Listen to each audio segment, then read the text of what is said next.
Hi everyone, it's Jessica Cruzy here with Cave Creek Ranch.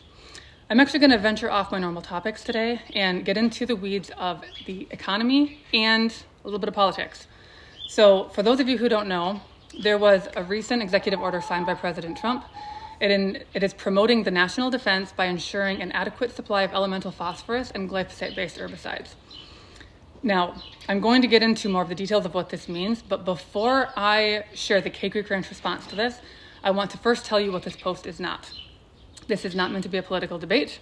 This is not meant to be an angry conversation about right versus left, red versus blue, anti or pro-Trump. That is not what this is about. This is an economics conversation about the state of agriculture and what would lead to a decision like this from the White House. So with all of that being said, I'm going to read you guys a paragraph from the executive order. I'm going to post the link in the description. So you guys go look at it yourself, read the whole thing so you understand what all the components are to this and what the reason was for the decision. But I'm going to get into the topic that I want to discuss today. So this says, elemental phosphorus is also a critical precursor element for the production of glyphosate-based herbicides, which play a critical role in maintaining America's agricultural advantage by enabling farmers to efficiently and cost-effectively produce food and livestock feed. As the most widely used crop protection tools in American agriculture, glyphosate-based herbicides are a cornerstone of the nation's agriculture productivity and rural economy, allowing United States farmers and ranchers to maintain high yields and low production costs, while ensuring that healthy, affordable food options remain within reach for all American families. Now, this post is meant to be a reflection on the human problem that we have. We're always looking for top-down solutions. We want to be able to outsource our problems to somebody else, whether that's a government official, whether that's a state official, whether that's, our landlord or our parents or whatever it is. We're always looking for somebody else to blame, somebody else to take responsibility for our actions. When we think that the government is going to fix the problems that we have in our agricultural system, we are literally passing the blame, saying it is somebody else's problem to fix this. And the problem with that is we have never had a president or had a government official that was completely incorrupt or doing everything perfectly, right? We're all human. There's always going to be mistakes. There's going to be intentional corruption. We cannot trust a government system to fix this. The solution that we see here at Cave Creek Ranch is a grassroots effort. The important thing for us to all understand is the power that we have in an economy that is consumer driven. Supply and demand is what drives our markets. If we demand quality, they have to produce it, right? That's the way it works. If we continue to put money into the chemical agriculture system, we're going to continue to feed this beast. We don't have the right to complain about an executive order that promotes and protects a deadly, dangerous herbicide if we are putting money into that chemicals production. We need to stop buying fast food. We need to stop buying non-organic food. We need to stop buying toxic household products. If we focus our efforts on what is happening in our own home, we can make a huge difference long term. An example of that is actually in the story of Cave Creek Ranch. For those of you who are not familiar with us, we do both grass-fed beef and we have an organic feed mill.